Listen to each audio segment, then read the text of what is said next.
Well, a very good afternoon, good evening, good morning, depending on where you happen to be tuning in from in the world. My name is Adrian Reed, and a very warm welcome to this BA community webinar.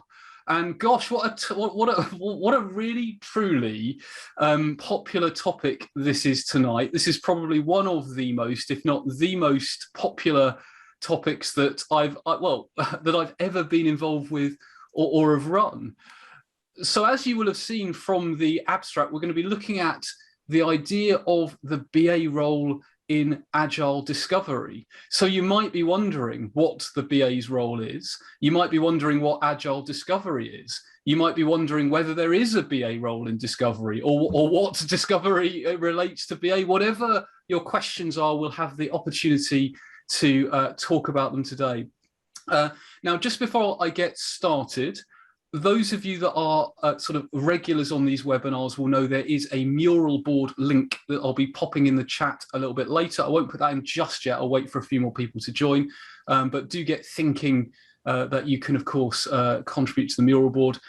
Keep chatting, so do add chat, let other people know where you're from. You've got that like side chat and add Q&A as we go along. So I will give a very, very brief intro to our panelists today, who I'm really pleased could join us. We've got a real international panel of experts, thought leaders, leading practitioners. You will have seen their abstract, so I'm just gonna say how I know and what I think of these people, and then they can correct me if I'm wrong. So we have Angie Doyle. I first met Angie in South Africa. Very, very innovative leading thinker in agility and agile. Is now in the Netherlands. So South Africa to the Netherlands. We have Angela Wick. Many of you will know Angela Wick from her fantastic LinkedIn Live shows and also her LinkedIn Learning courses. I think, Angela, you said like 100, a huge number of people have sat Angela's courses, and you may know her from BA Squared and BA Cubed as well. We have Allan Kelly.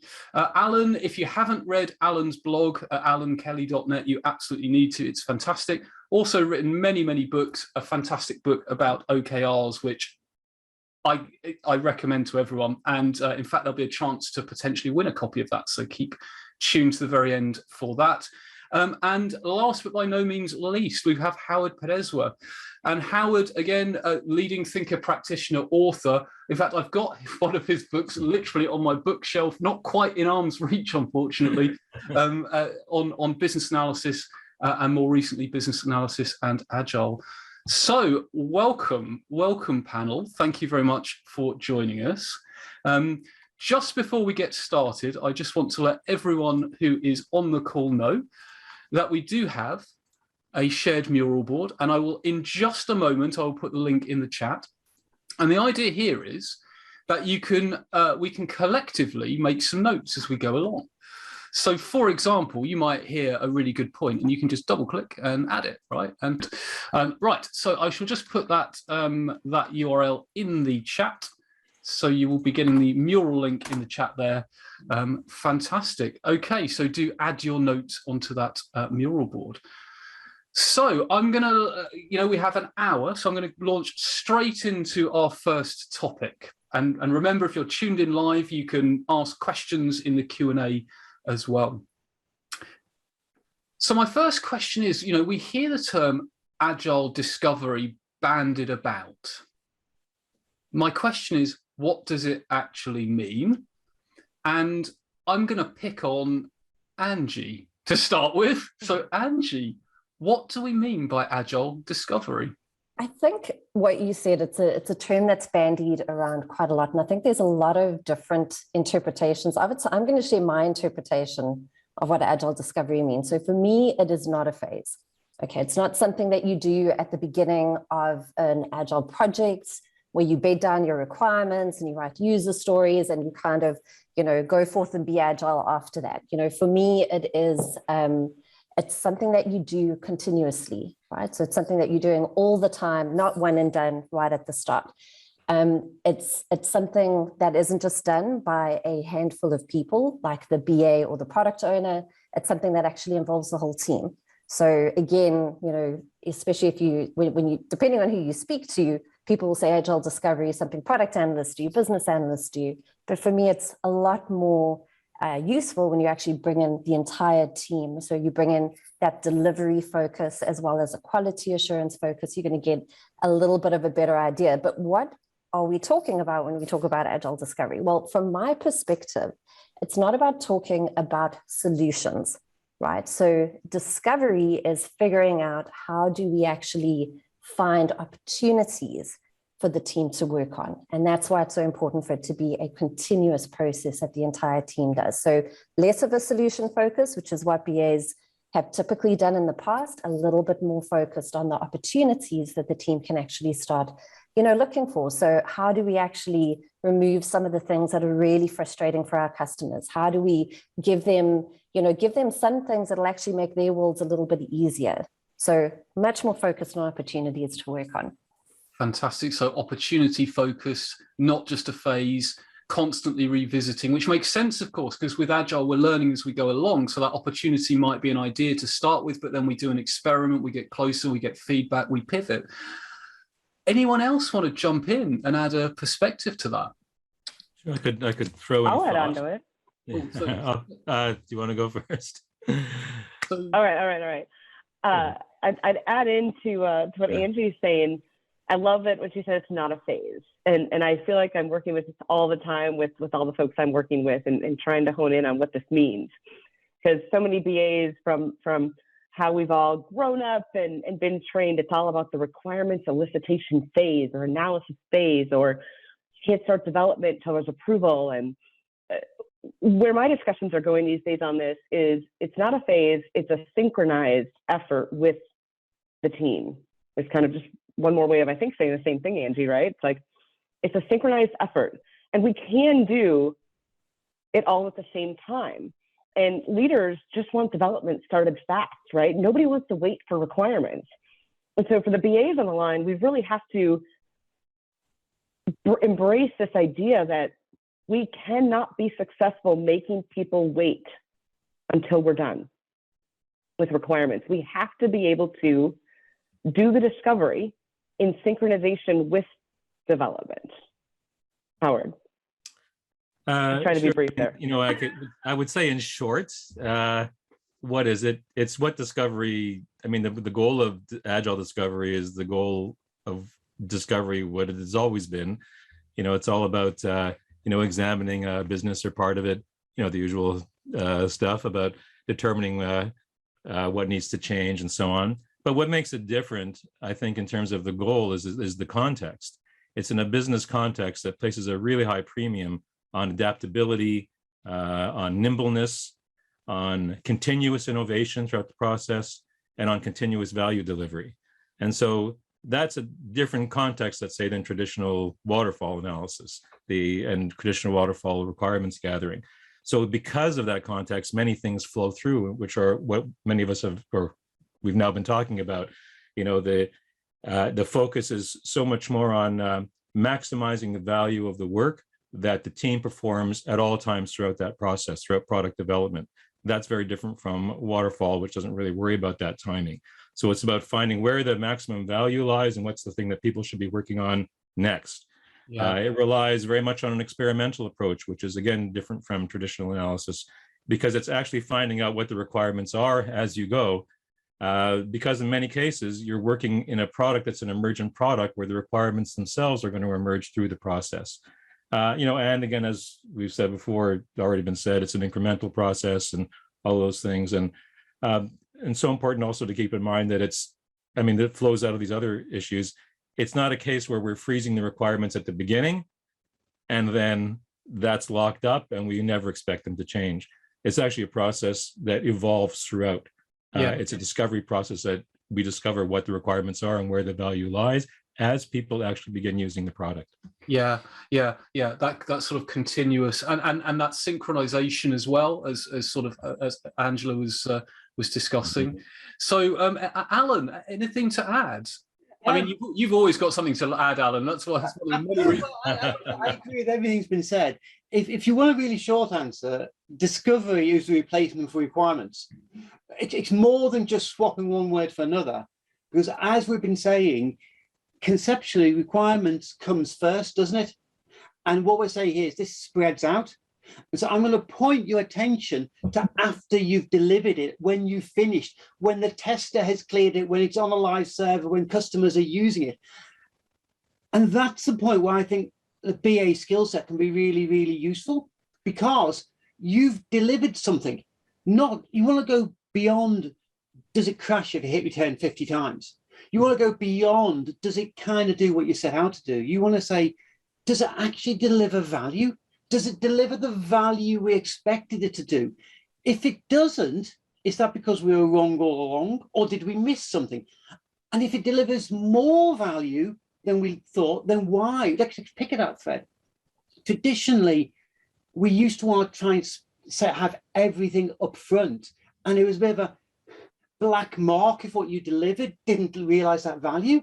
But in truth, when people see the software, you know this, when they see a product, they see more, and we need to harness that. So it's the final feedback loop, if you like. We've got all our feedback loops inside Agile. We need to do a big one around the outside.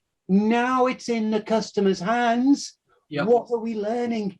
So it's that feedback loop, and and a very different analogy, but then it's because I liked what you said about, it might be that more value is co-created than was expected. So it's a case of, well, actually, if it's really working well, do more of it, put the accelerator down. If it's not working, then put the brakes on, but don't just like zoom on like nothing has happened type of thing. So okay, we've got some questions coming in, and please do keep the questions in either the chat or the Q&A. We will take them in a moment, but just before we do, I want to just ask one follow-up question, because we've sort of talked, or we've begun to talk about what Agile Discovery is. My next question is the so what, or rather, why is it important? What would happen if there's no discovery at all? And Howard, I'm going to pick on you this time. All right, sure. Let me start with the positive. What happens if there is Agile Discovery? Let's start with the carrot, and we'll deal with the stick later. Actually, one example just came to me this morning. We just ordered something from IKEA. Am I allowed to mention it? Yeah. That's pretty universal, right? We just found out that they have instituted this new feature where you can order your items and they will deliver any item whatsoever for $5. But they deliver it to a few central locations within the downtown city. And I was thinking, my God, this is an incredible Agile example. I'm so happy this happened this morning, because we just got this order in.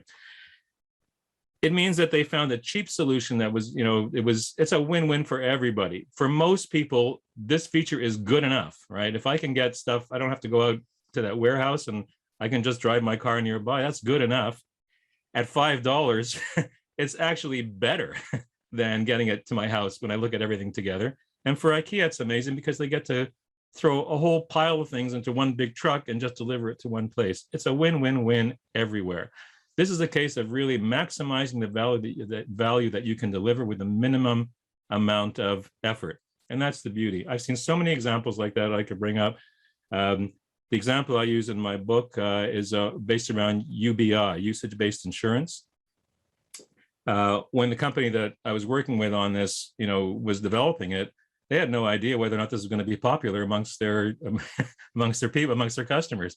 People may say, well, I give up my privacy and have you mark everywhere my car is moving.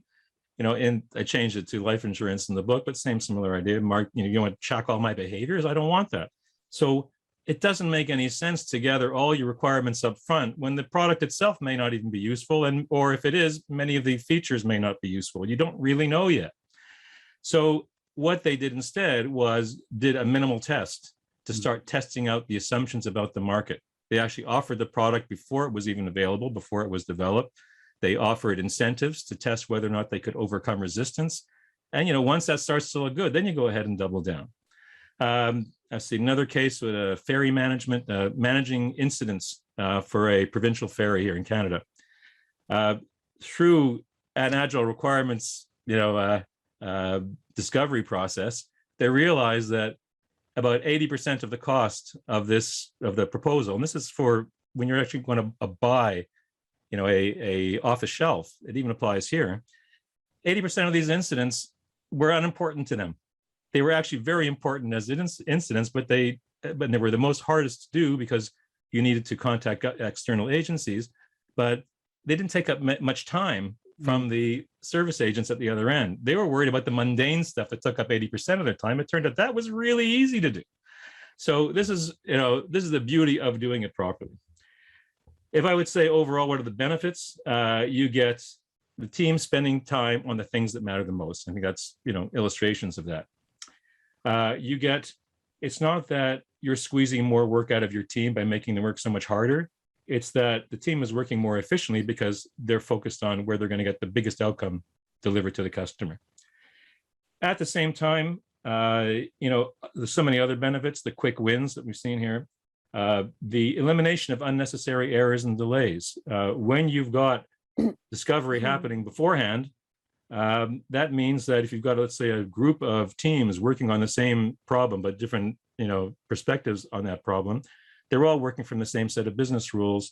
They all understand how all the pieces have to fit together. You even designed your final UAT properly, before people begin development. And in a case like that, this is eliminating errors, it's eliminating delays from bad estimation. Yeah. And then I'd say finally, with some planning, you also have an opportunity to develop a cohesive product. If you just take things story by story by story, that's great up to a point, but you're going to end up with a fractured product. So I'd say those are some of the main things. There's some really exciting evidence coming out about, this sounds great, but is it really true? Well, we know from some previous studies that an organization can double their success rate. An agile organization, it's already agile, by improving their requirements maturity, can go from a 41% success rate to a 91% success rate on projects. Fantastic. I can give people the studies to back up. It's also in the book. And IABA right now is, it's still preliminary, but they're working on a study now that's looking on the impact of BAs and analysis on agility and nimbleness. And they're finding, some really remarkable things. There's, right now, they've already found in the preliminary results that there are 8 critical areas for this that BAs have a very, very strong, fantastic. strong presence. Yeah. So, that's what happens if you don't do it. As I say, lots of problems. I'll give you one example, and then I'll just finish with that. I worked with an organization that was involved in pharma, and they were having continually an issue where each story individually, as they would develop it, would pass its acceptance criteria. But then when they would put them all together, the final UAT would fall apart over and over and over again. And I kept asking them, so I wanted to really dig in. Why is this happening to you? Well, it turned out lots of reasons, but basically nobody did the analysis, beforehand, because every team thought, well, it was not my problem. I'm dealing with this aspect. I'm dealing with this aspect. I'm not dealing with the overall. And so it didn't get done. And some consultants from Agile consultants had told them that you don't do analysis in Agile.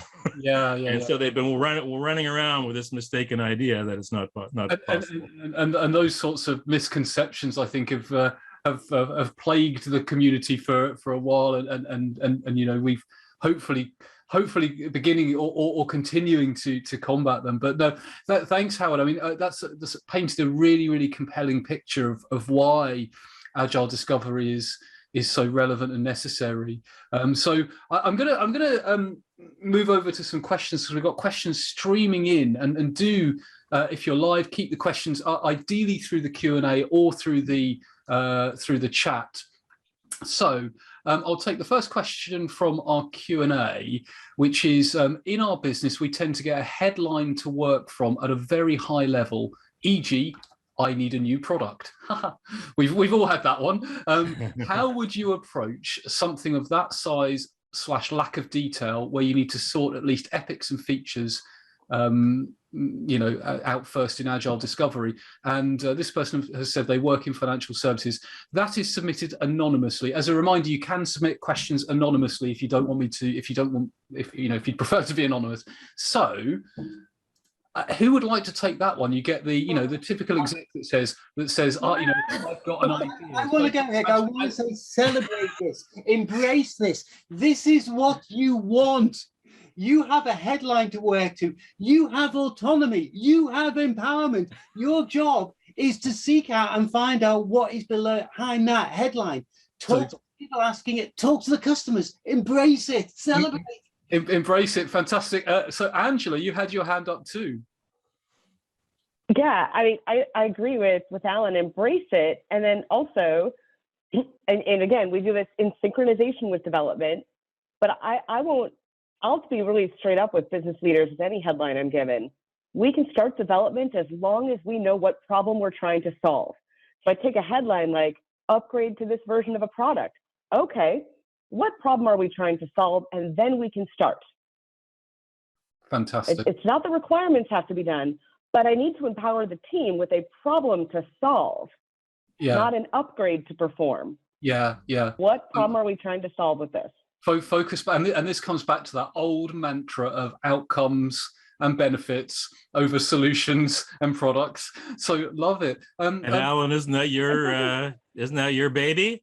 Yes, I mean, I think you have a lot to say there on this OKR business that you just. I'm probably copying that from Allan. I mean, that was just. And this doesn't have to take a long time. This doesn't have to take a long time. Like, I've had clients where they want to start an Agile project or an Agile team, and they give me these headlines, and I'm like, great, I don't understand the problem to solve and which user we're trying to impact. Oh, we don't have that information. We just need an upgrade. Well, that's not the right project to do then. Let's find another one. And I'll go through this conversation, and sometimes it takes about 10 different projects. And you know, at times I've gone into situations where I just kind of get frustrated, and they're frustrated with me. And I just said, well, I'll be back in 5 minutes. And when I come back, I need to know the biggest problem you're facing as a team or organization or business unit. Yeah. And then I come back 5 minutes later. Oh, this is our problem. Now we have a project. Yeah.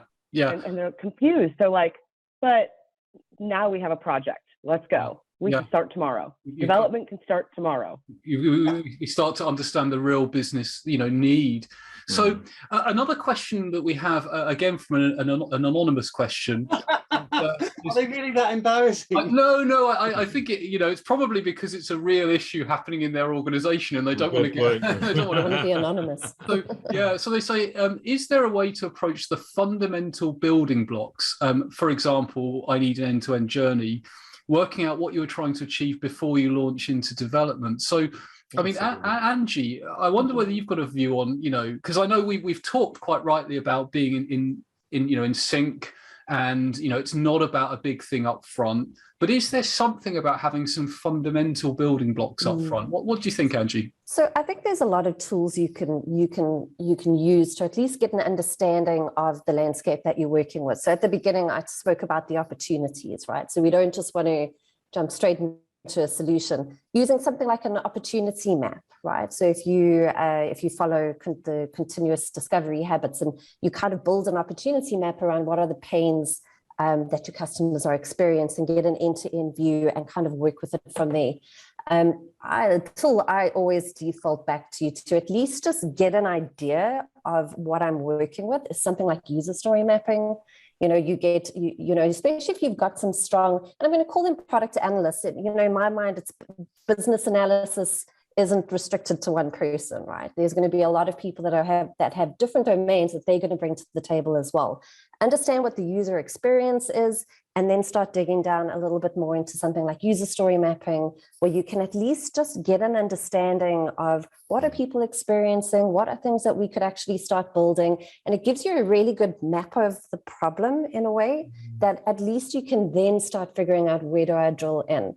Trying to take it all to a very low level of detail, you're just not going to get the return on investment, right? It's going to take you too much time up front. So using something lightweight like models, it's perfect. Mural, not all of us are in an office to do it on a wall, but it works, right? Getting that kind of umbrella view, and then getting the broad view, and then deciding and prioritizing where to delve into, and then perhaps doing a thin slice through all of that, and say, okay, well, this is the first thing we're going to release, and then we can release the next layer and the next layer. So that kind of slicing. So that slicing is, I think, really, really huge. I mean, what you want to do is a complete pass through the value stream. If that's, for example, you're changing one or introducing one, even if it's just a thin one, but it goes all the way through. Yeah, that's the way to test your assumptions about the solution and so many other things. So what one way of realizing what Howard's saying is to build one. Don't worry about the platform. Don't worry about reuse. Don't worry about infrastructure. Right. Years ago, I was working with a well-known airline, and they outsourced all their development to this outsourcer. And this is how long ago it was. Seat maps were a new thing. And presented cards. We want seat maps on our plane so we can charge extra for choosing your seat. And I love those seat maps. Wait a minute. Well, they've never done it before. And the devs and everyone, the UI people, they go off on one. And this is going to be a mammoth thing because there's like 5 different types of planes and they have different layouts and domain-specific language were uttered. And it was up to months and months. And I was like stop. Let's build one seat map. Let's build one seat. Nobody in this room has ever built an airplane seat map. You do not know what is needed because you've never done this. Build one. The techies will understand more about what's required. We'll understand more about what the business wants. We could even put it in the hands of some customers or mock customers. And so we did this. And you know what? By the end of the sprint, the airline had deprioritized it. Fantastic. and there lies, you know, another theme that's coming through is almost a fractal feedback, right? You've got feedback at a very granular level, and we talked about having synchronization and this feedback running all the way around it. So I just want to weave another question in, and then I want to change tact a little bit. And again, we will cover as many questions as we can. Do keep them coming. Jason asks, so do the panel see Agile Discovery, Agile Inception, and Sprint look-aheads as similar things? Jason goes on to say, I personally think that it depends on the organization and how Agile has been implemented as to how discrete those things are. So, Angela, if I pick on you, like Agile Discovery, Agile Inception, Sprint look-aheads, what do you reckon? I mean, they've all got some overlap to me, and they've all got similar aspects to it. As far as it depends on how the organization's implemented Agile, I'm more concerned about, are they following the Agile values and principles of getting feedback fast, small increments of value, customer focus, get started as soon as possible on development, and synchronize your requirements with that, limiting WIP, increasing focus as a team, and forming as a team. So, and when we say look aheads, for example, when I hear that term, I think about, as a business analyst and product owner, you are not necessarily 100% busy every day with the current sprint development team. I like to say, think about yourself as 50% busy with the current sprint and 50% busy looking ahead. Yeah. So, you know, we can start up an Agile team at the end of the webinar here, and we can spend a couple of hours deciding what to start with by tomorrow morning. And we can start a sprint tomorrow morning with a really focused discussion on understanding the problem opportunity and what we can start with. What do we need to learn first? What do we need to get feedback on first? And it can be something very small. We don't need an infrastructure. We don't need a phase of inception. We don't need any of that. We can start building something and demo it on someone's laptop to get feedback on a high risk item, right? So all those other things to me still happen in synchronization with development, where I'm curious what other people think. Is it what percent of time is looking ahead versus focusing with the team? If I may add there, I agree with everything there. I would just add one thing. Maybe the questioner is thinking about a specific thing in mind. There is a meeting referred to as a rolling look-ahead meeting, or it's also referred to as a feature preview, I think, in SAFe. And so that is a little bit different. It has a very specific purpose, and it's just really to identify what are the features and stories that are coming up, and are we likely to have some sort of some problems, coming up with respect to some impediments coming up. It's just really focused on identifying. It's a very, very short meeting that happens after sprint planning. Whereas all the other stuff is the actual, once you've identified that you need to do some analysis, then you're doing the analysis. That's what the other stuff is all about. So I would maybe make that. Yeah, so for non-SAFe practitioners, that's just looking at the backlog refinement at multiple levels of detail, product level, release level, sprint level. Feature preparation. Okay. Which actually leads us on to the precise angle I wanted to come into next, because we've talked a lot about Agile Discovery. We've talked about those feedback loops, sort of almost fractal feedback loops. We talked about synchronization. We've talked about the fact it's a repeatable, ongoing thing. So the $64,000 question, how should BAs be involved? Should BAs be involved? I don't think anyone's going to say no, but who knows? Maybe they are. Let's find out. Angela, how should BAs be involved? I think BAs can be involved to whatever level they are willing, capable, and empowered to be. And if you don't feel empowered, find a way to get there. Network, talk. But I mean, a BA can take on that product owner role if there's an absent product owner, lack of product owner is too busy or unskilled. I just don't want us to get caught up in the titles and roles. Just roll up your sleeves and dig in. I mean, I've gotten hired into positions early in my career, 20-some years ago, where I was told I got hired because they thought I was the only person that could roll up their sleeves and just dig in and get stuff done. And I beat out people with 20 years experience because of it. And I barely had any experience, but they're like, we just see your mindset is about problem solving and getting it done. Yeah. And so I think you could raise to the level that you are ready to go to. And I encourage you to dive in and do it. So it's about utilizing our business analysis skills and not getting too worried about whether someone's asking for a BA or not, or maybe it will require some additional skills as well. But sort of rising to that. So Allan, I'm curious as to what your view would be, because I saw you laughing then. Well, you almost said my standard line, which I know you've heard me say before. Pick up the IIBA guide, look at the definition of what a business analyst is. The IIBA defines a business analyst as someone who uses business analysis tools, techniques, and skills. It's probably on page 1, I think. What we are talking about here in Discovery, we're talking about analysis, we're talking about understanding, you're going to be talking to customers, stakeholders, but these are all business analysis skills. So there are business analysis skills throughout this. If you self-identify as a business analyst, I suspect you have these skills, and therefore you should be saying, where can my skills come in useful? We can see the landscape there. You go and show where your specialist skills work out. Yeah. One of the best pieces of advice I heard was from a manager at a large bank, and what she just told me was, I throw my BAs on the team and I say, make yourself useful. And it's actually worked very well for her. You know what you can do. People are going to be running around asking questions and not knowing where to find a SME for this or that, or need someone who can analyze some complicated business rules, and you're there. So you jump in when you have a chance to do it. And it's interesting, isn't it? Because I know people don't say this as much as they did about 5 or more years ago, but there was a time when I remember people talking about a good experienced senior BA being similar to an internal consultancy type role.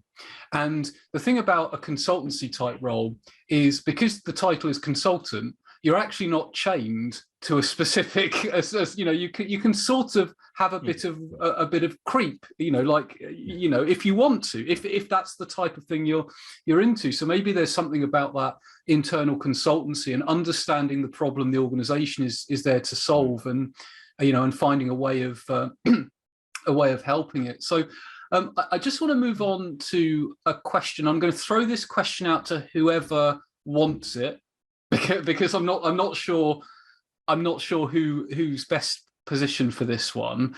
But Reese asks, I think this is another really good question. How does all of this fit with solution procurement, though, rather than ground up development in the very early project stages? Does this require much higher buy-in to this methodology at the top of the organization? For example, having agile procurement with deliberately short contractual engagements. And I would springboard from Reese's point there and say, if you are, say, if you're a government organization and you need to go out to tender, how, would this work? How would this work? Who wants that one? That's the quietest. I'll throw a couple things out there, and I'm sure this is not going to solve everything for everybody. But first of all, I think you do have to recognize that with a procurement project, you are going to be less agile than you would be otherwise if you were developing something from scratch, because the penalty is so much bigger. If you miss an important requirement, you're kind of up the creek. There's so much risk up front. But I think there's so much that you can still do. I'll give you an example. One organization I was working with wanted to, they were on a compliance project. So the whole purpose of the project was to be able to upgrade the reporting procedures and so on so that they would qualify for government contracts. And they had to have this in by a deadline, by a particular deadline. They had to have the solution ready. Using this idea of minimum marketable features and MVP and all these ideas, they really, really focused in on what are the actual most important compliance features that we absolutely have to have. It turned out that what the stakeholders thought was already bloated because everybody saw this as an opportunity to get everything they'd ever seen in a product into this one. But by taking this attitude, they were able to squeeze it down to the real minimum and able to make that deadline much quicker. Yeah. Secondly, when they went to actually starting to actually test out the solution and try it out, they did what Allan was talking about. They went for the quickest slice they could get through the whole architecture to make sure that this was a good solution before putting too much into it. I work with another company who worked for an entire year based on choosing the wrong solution, full-blown requirements before they realized the whole thing was wrong. And since the requirements were so solution specific, they had to start from scratch again. That's what you want to avoid. Yeah. I've got some thoughts on that too. So I've been fortunate enough to actually work with a consulting company. So while I was in the Agile consulting space, there was also a delivery part. And something that we would do with our customers, even on things where we were being asked to tender for initiatives, is we would propose working with them. So I think part of the challenge is when you're buying a tool, you get locked into a very long-term licensing agreement. So you're looking for partners that are actually wanting to work with you, right? If your partners are agile, chances are your solution is going to be a bit more agile too. So if they work with you, they can run an experimental first couple of sprints, actually prove that what they're selling you is actually going to work. They're also kind of putting themselves on the line too. That's the kind of partner I'd want to work with.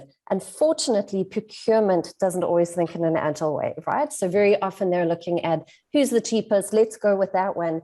And then you land up buying licenses for your entire organization, but it takes 3 years for everybody to actually start using this product anyway. So you've invested a huge amount of money rather than just saying, let's work with 20 people. It's going to be more expensive up front. Actually, let's test and actually see if this thing actually is going to go anywhere with us, and then we'll start doing the rest of the investment. But you want the people that are going to partner with you on that. Oh, yeah, this is so important. And, and part of it also is that, you take an incremental approach also to requirements. At the very beginning, what you're looking for is a short list. So you don't have to spend a huge amount of time up front getting every last, every dot and dash of the requirements down.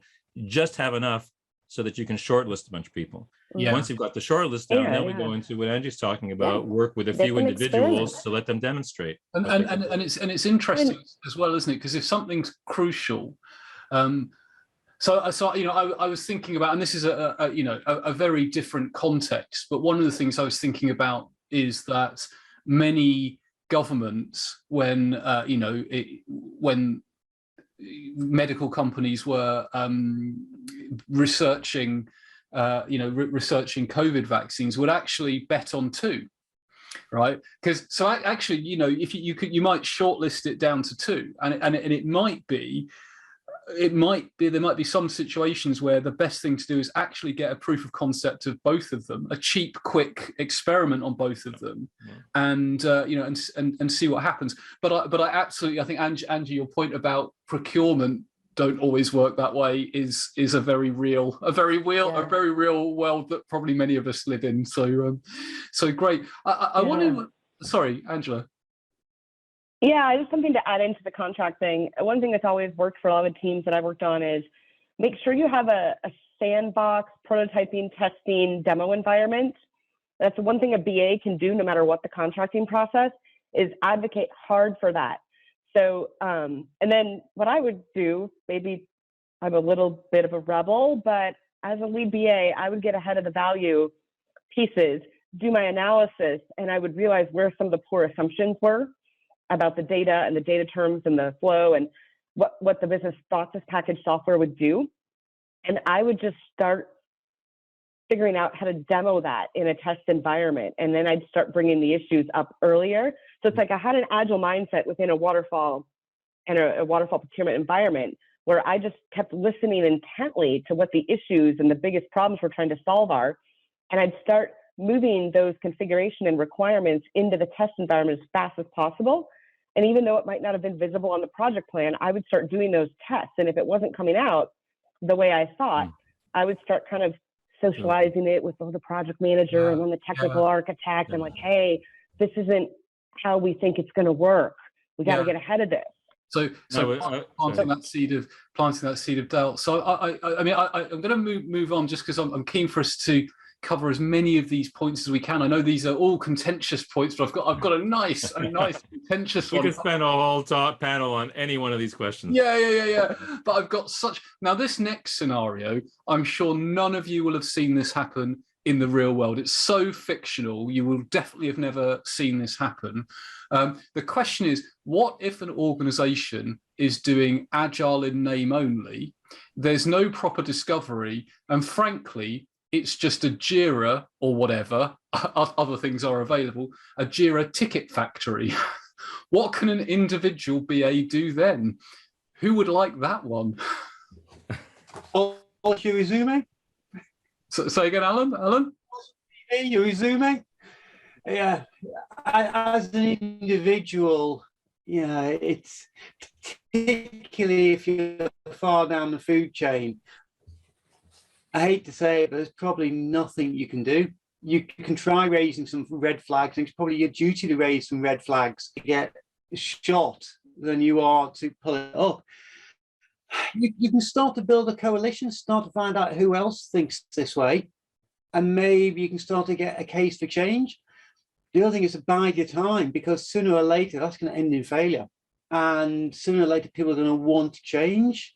But it's hard to be optimistic in the scenario described. I'm hoping what somebody else has got a more positive answer.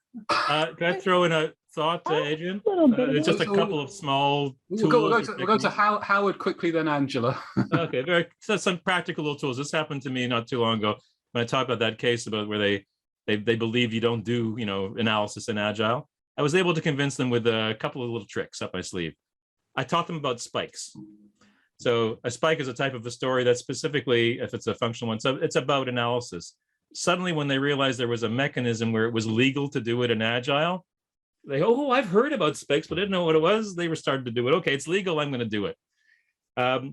Instituting a definition of ready, where you do not accept a feature or a story into the development plan unless certain things have happened. And you have a little checklist of things that have to be done. That would include the refinement activities that you find necessary. And I say, thirdly, start to institute ATDD, acceptance test driven development, which does require you to do a fair amount of that work beforehand. Fantastic. Thanks, Howard. Angela?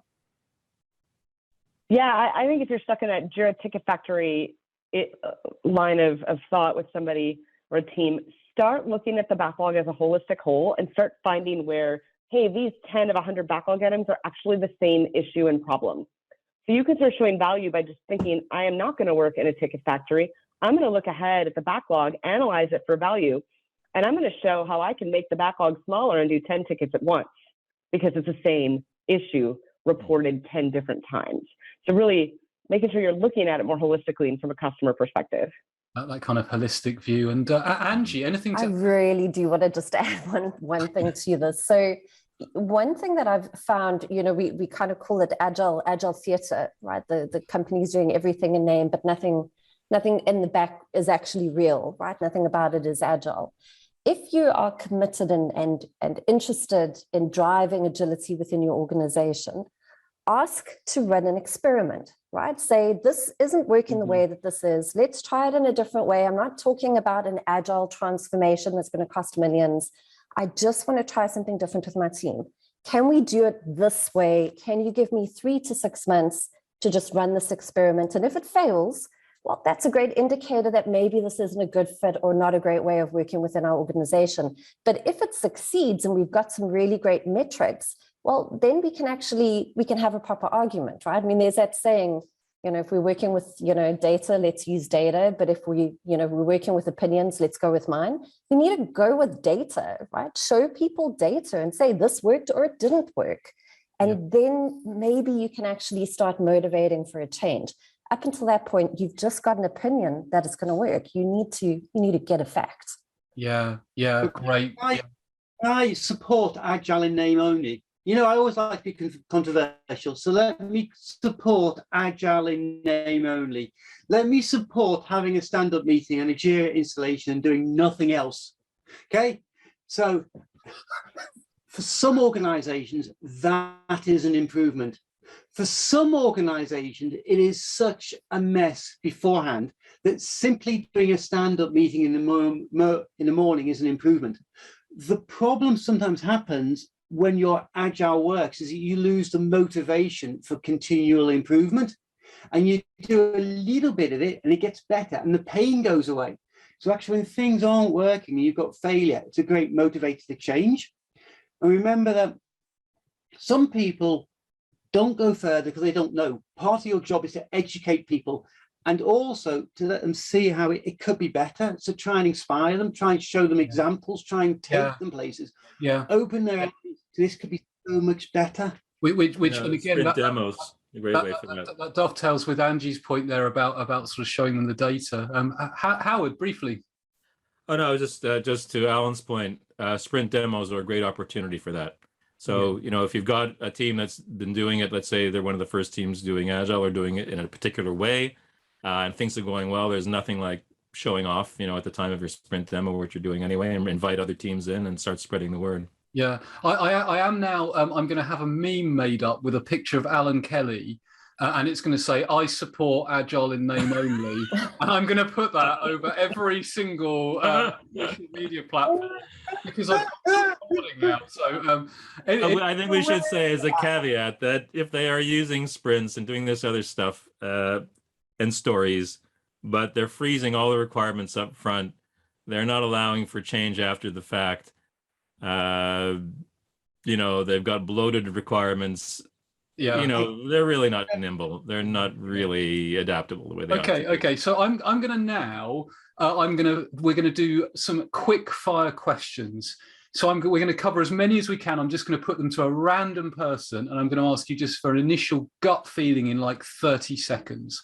So I'm going to randomly choose Angela for the first question. And the question is, at what point do you do a cost-benefit analysis? So, we found a business problem, but is it cost effective for us to spend money solving it? In a not-for-profit company that does Agile, it's hard to pinpoint the right place to put this gate, but you don't want to waste money fixing an insignificant problem. So cost-benefit analysis, business case, Angela, take it away. I'm gonna reframe the question. I'd say don't worry about doing a cost-benefit analysis. Ask the entire team to force rank their project initiatives. And 9 times out of 10, you can do it a lot faster and with a lot less time and work. The group knows what their biggest value project is. Get them together, and if there's 10 projects, make them rank them 1 through 10. Boom. Yeah, fantastic. So forced ranking. And the next question, I'm going to randomly pick Howard. Stuart asks, this all assumes there's an existing product. What if you don't have a chosen technology provider but want an Agile delivery? Do we need an initial discovery phase to help identify what tech to start with? So I suppose this is a sort of solution architecture type question. Not really clear on the question. So if there's not an existing product there, and you don't something new technology, would you need an initial phase to decide? Of course. I mean, I think you need first of all, it's a new product, and let's say it's an innovative product, which is really where Agile, really comes into fore. By its very definition, if it is novel, you don't have a lot of historical data to go on, so you can do all the studying in the world, but it really won't be that meaningful. Customers may not even know the degree to which they want to use it. Agile discovery is extremely important. And the answer there, as it was to the last thing, is do an experiment. Don't study the thing to death. Do a quick experiment. on the marketplace, amongst your customers, and see what bites. Yeah. See where the value lies. Fantastic.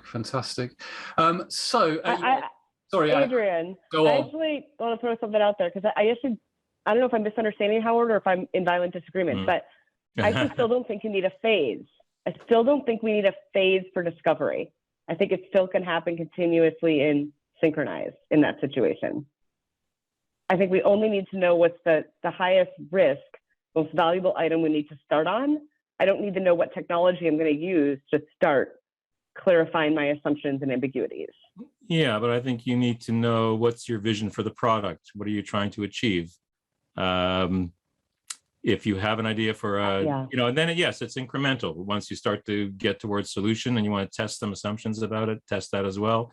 But you got to test the product too. Like, what I'm saying is you need to determine whether or not this is even a product that's worth developing, or whether the features you're looking at are worth doing. It's not a before thing, because you're actually developing a little bit and you're testing it in the market, and then you're developing a little more and you're testing in the market. So it's an iterative process. It's not something that's all up front. I'll tell you what. Let's call it an integrated synchronized tranche. And then we can avoid calling it a phase, and then I'm gonna launch a certification. I think you've got to keep the idea of experimentation throughout the whole thing. Even as Allan mentioned, once the feature that you developed is out there, you've got to keep gathering metrics to see whether or not it was a good idea. Because one of the other things we haven't talked about is that by doing that, you're also developing better intuition in the future about what you should be developing. You may have a lot of great ideas and you put them out, but who knows if they really were great ideas. So you think that my intuition is fantastic. This is a correction. Yeah, absolutely. But we don't need a phase. The question was do we need a phase to figure out what the technology is we want to go with? No, we're all in agreement that, right? Yeah. Sort of activities rather than a box on a Gantt chart type of thing. So, Okay, so so what I want to do now, and if you're still live, do stay, because a few of the panelists have got some competitions and stuff that will be announced at the very, very end. So do stay. But I just want to go around to each of you and ask what your biggest takeaway is for this session. So the people tuning in, what's the one thing that you want them to take away? So I'm going to go straight to Allan, because Allan looks like he's not ready. So Allan, in 30 seconds or less, what's your biggest takeaway? Everybody on this panel at some point has talked about testing, and we tend to see testing as the poor child at the end of the process. It's right at the front, and if you can't test it, how are you going to know you've ever done it? If you can't test it, declare it done now and pretend until somebody proves that it shows you a test. Fantastic. So the importance of testing. Angie, what would your biggest takeaway be? Agile discovery is not about building a solution. It's about solving problems for people. About solving problems for people. That is a really good meme for social media. So Angie Doyle, it's about solving problems for people. Howard. I'd say that the main thing to remember is that the benefit of using analysis on an agile team is it focuses that team on the things that matter the most. Focuses things on. Gosh, we've got lots of good quotes here. This is fantastic. I love it. Angela, it's going to be hard to follow that, but I'm sure you will. I just want people to think about everything we've talked about today, that requirements are just assumptions of things we think will provide value until we get feedback and build it. Yeah. I'll say that again. Requirements are just assumptions. They're not really requirements until we've built them and get feedback on them from real users. So think about that in terms of our attitude towards synchronizing that requirements process with delivery and testing. Synchronizing that and those feedback loops. And it's a hypothesis until we've tested it. So fantastic. Well, thank you all so much. There are a whole bunch of other comments and questions in the chat. If we haven't got to your question, I apologize. This has been such a popular session with so many questions in the Q&A and the chat.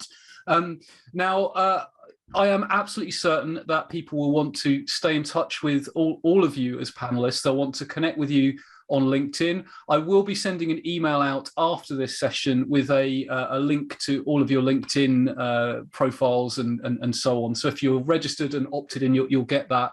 But I just want to go through each one of you now, and just to let people know how they can stay in touch with you, how they can connect with you, and what sort of services and stuff that folks might be interested in. So Angela, how can people stay in touch with you? You're muted, I'm afraid, Angela. Thank you. Sorry. Follow me on LinkedIn to know when I go live on LinkedIn. There'll be one tomorrow with Jamie Champagne on elicitation. And BACube.com is my membership community with skill advancement. You can get started for $5. There'll be a link that I think Adrian will provide folks, and a link to an Are You Agile BA Ready quiz to test out your readiness. Yeah, so that link will be in the wrap-up email. And yeah, Are You Agile? Yeah. So do check that out. Howard, how can people stay in touch with you? All right, so first of all, I'm easiest way, LinkedIn. Howard Podeswa, at Howard Podeswa. There is no other one with that name, for good or for better or worse. You can email me, same name, at nobleinc.ca. To find out about training courses and so on, nobleinc.ca. And finally, to register your name for a draw for a free book, The Agile Guide to Business Analysis and Planning, I've just put out this year. Just send me an email, either to the email I just provided or to info@nobleinc.ca. In the subject line, just put free book and just put some content in there saying that you'd like to enter and also subscribe to a mailing list, which you can easily unsubscribe for. And I will put you in the draw, and within a couple of days, I'll get that out and get answers to people as to who won. Fantastic. And I've just put those links in the chat. So if you don't want to wait for the email to come around, you've got the link there in the chat as well. Angie, how can people stay in touch with you? Definitely LinkedIn. Reach out to me on Twitter. I'm on Instagram as well. I've actually moved out of consulting. So if you want to chat about real world problems that you're experiencing, I've actually moved back into product ownership myself, and very interested to talk about what's actually happening in the trenches rather than being a little bit evangelistical about it. So love to have those conversations if you're up for it on LinkedIn, Twitter. Yeah. Fantastic. And last but by no means, Allan, how can people connect with you? Well, I've posted my contact details, LinkedIn, email, in chat. Don't subscribe to me on Twitter. You'll just get me ranting about how awful Brexit is. So connect me there. I've also posted a link to a book draw I'll do for this group in a day or two's time. And look, my phone normally rings and people who want to talk about Agile. But, fixing the dev team is the easy bit. Usually behind that, there's questions about what the hell are we building? What is our business strategy? And earlier this year, I published a book on OKRs, which has been selling like hotcakes. So I'm finding more and more the work that is coming towards me is OKRs rather than Agile. But my specialty is putting the two together. Yeah. Fantastic. Well, thank you all so much for being part of this webinar. And if you're tuned in, please do connect with these fantastic panelists. Think of it as giving them a virtual round of applause. If we were in a real room, you would be giving them a real round of applause right now. As speakers, it's always great. You can connect with me on LinkedIn as well. Do just hold on for just 2 more minutes. I want to let you know about some other stuff. First of all, you may or may not be aware that there is a completely free quarterly PDF magazine called BA Digest. The Q4 version is out now. You don't even have to register. You can literally just click and download it. So I will put the link to that in the chat very, very shortly. Also, I run regular webinars like this one. If you opted in on the mailing list, you'll get notifications of these anyway. But if not, you might be interested in January's webinar, which is with Kevin Brennan, which is called Untangling the Mess, Product Ownership, Product Management and Business Analysis. So do register for that one. And that's a sort of hour conversational webinar like this one.